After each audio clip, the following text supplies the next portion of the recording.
Selfie কাণ্ডে বিরক্ত হলেন সাকিব আল হাসান, ভক্তের উপর হলেন চড়া। গরমে মেজাজ হারিয়ে সাকিব আল হাসান কেন এখন কড়া? মূল ব্যাপারে ফেরা যাক। আজ মিরপুর স্টেডিয়ামে অনুশীলনে সাকিব আল হাসান একজন ভক্তের উপরে রেগে তেড়ে গিয়েছেন এবং সেটি বা সেই ফুটেজটি এখন talk of the town, talk of the country. অনেকেই বলছেন সাকিব আল হাসানের ভক্ত হওয়ার থেকে না হওয়াটাই বেটার। সাকিব আল হাসানের জন্য এটা নতুন কিছু না, এর আগেও ভক্তদের সঙ্গে এমন ব্যবহার করে সমালোচিত হয়েছেন, আলোচিত হয়েছেন। সাকিব আল হাসান ভালো, সাকিব আল হাসান খারাপ, এই দুটো ব্যাপার নিয়ে আলোচনা করব আজকে পুরো আয়োজনে। কিছুদিন আগেই সাকিব আল হাসানের আরও একটা ভিডিও ফুটেজ ভাইরাল হয়েছে। সেখানে দেখা গিয়েছে প্রিমিয়ার লিগে মাঠের পাশে বসে মাঠকর্মীদের খুঁজছিলেন। ঠিক সেই মুহূর্তে কোনো একজন জৈনিক ভদ্রলোক কথা বলতে আসলে তার দিকেও তিনি তেড়ে গিয়েছিলেন আপাত দৃষ্টিতে।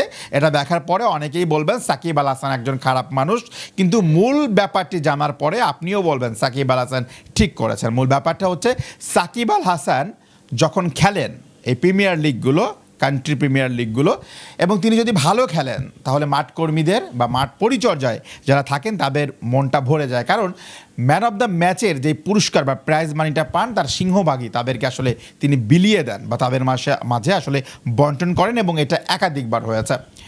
ওই দিন সাকিব আল হাসানের ম্যান অফ দ্য ম্যাচ হওয়ার সম্ভাবনা বেশি ছিল এবং তিনি হয়েছেনও বটে। সেই কারণেই তিনি মাঠ কর্মীদের খুঁজছিলেন।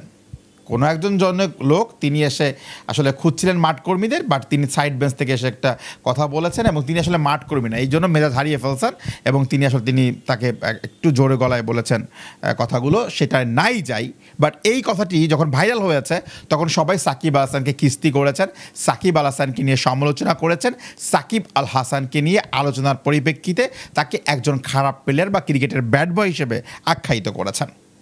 আবার এখানে অনেক বড় বড় যুক্তি রয়েছে। ইন্টারন্যাশনাল ম্যাচগুলোতে সাকিব আল হাসান যখন ম্যান অফ দ্য ম্যাচ হন বা সেই প্রাইজ মানিগুলোকে আসলে মাঠকর্মীদের মাঝে বিতরণ করা হয় কিনা, এবং আসলে প্রিমিয়ার লিগগুলো দেশের বাইরে খেলতে যান, কান্ট্রি লিগগুলো বা দেশের বাইরে খেলতে যান, সেখানে চড়া মূল্যের প্রাইজ মানি পান, সেইগুলো দেয় কিনা।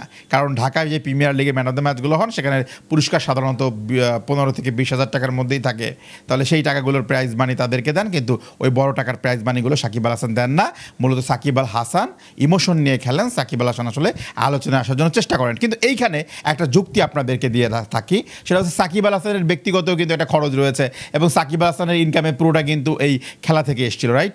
তো সেইখানটায় দেখেন কয়জন প্লেয়ার এভাবে দেয়। প্রিমিয়ার লিগের যে টাকাটা, সেই টাকাটা মাঠে বন্টন করেন এবং বন্টন করে এখন পর্যন্ত কোনো মিডিয়ার সামনে কিন্তু সাকিব আল হাসান বলেনি। তার মানে সাকিব আল হাসানের ভাইরাল হওয়া, সাকিব আল হাসানের ইমোশন নেওয়া, এর কোনো চেষ্টাই তার মধ্যে ছিল না। আপনি ক্রিকেটের ব্যাট বয় হিসেবে সাকিব আল হাসানকে আপনি খারাপ বলতেই পারেন, বাট এখন পর্যন্ত বাংলাদেশের বড় বড় যে কয়েকটা ভিক্টরি এসছে বাংলাদেশের ক্রিকেট ইতিহাসে, যে কয়েকটা হিস্টোরিক্যাল ম্যাচ হয়েছে, তার মধ্যে প্রায় 85% ম্যাচের জয়ের ক্ষেত্রে সাকিব আল হাসানের ভূমিকা কিন্তু রয়েছে। এবং ভুলে গেলে চলবে না, বাংলাদেশের মতো একটা কান্ট্রি সেটাকে লাল সবুজের পতাকা হিসেবে রিপ্রেজেন্ট করেছেন বহির্বিশ্বের কাছে। সাকিব আল হাসান একই ধারে একই সাথে 3 ফরম্যাটে বিশ্বের নাম্বার 1 অলরাউন্ডার হয়েছিলেন তিনি। সেই জায়গাটা থেকে ক্রিকেটের ইতিহাসে সাকিব আল হাসানের নামটা অবিস্মরণীয়, এবং তাকে বাদ দিয়ে বাংলাদেশের ক্রিকেটের পরিপূর্ণ ইতিহাস লেখাটা কতটা সমীচীন হবে সেটা নিয়ে বড় একটি প্রশ্ন। আজকের ব্যাপারে আসেন। সাকিব আল হাসান প্র্যাকটিস সেশনে এমনিই খোশ মেজাজে ছিলেন, ঠিক সেই মুহূর্তে সাকিব আল হাসানের কাছে দৌড়ে আসা এবং তাকে আতঙ্কিত করে সেলফির আবদার করা, এই ব্যাপারটা কতটা সমীচীন? এবং এই ব্যাপারটা কি শুধুমাত্র সাকিব আল হাসান করেন? এমন ব্যাপার MS ধোনি অনেক করেছেন, MS ধোনির কাছেও অনেকে এভাবে গিয়েছেন এবং তিনি ডিনাই করেছেন। MS ধোনিকে নিয়ে আলোচনা হয় না, বাট সাকিব আল হাসান করলে এটা সাকিব আল হাসানকে নিয়ে আলোচনা হয়। এর পরিপ্রেক্ষিতে বা এই উত্তরটা খোঁজার চেষ্টা করেছি মাত্র আমরা, বাট আমাদের কাছে যে তথ্যটা এসেছে সেটা আপনাকে অবাক করবে।